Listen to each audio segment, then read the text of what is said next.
Ohio consumers are getting phone calls from someone claiming to be a debt collector, but is the caller legit?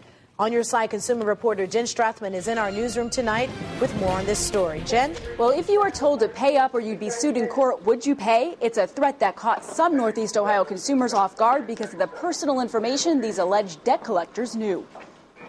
When Tim Swanser checks his phone, he sees call after call from an alleged debt collector. Fast-talking foreigner, and he said I was delinquent. We're going to take legal action. Tim is a college student working full-time and figured a payment from an online payday loan slipped through the cracks.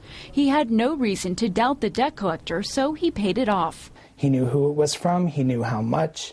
He knew the last 4 digits of my Social Security number. He knew my birthday and my place of employment. Under the law, Tim has the right to request documentation of the debt before making any payment. But Tim didn't do that. After he paid, he looked through his paperwork for proof of the debt. Tim didn't find anything. The debt also didn't appear on his credit report. 2 days later, I'd gotten a letter from CashNet USA stating that we value you as a customer. The letter offered a promotional rate if he took out another loan. The timing didn't add up for Tim, so he called CashNet USA. They knew exactly what was going on.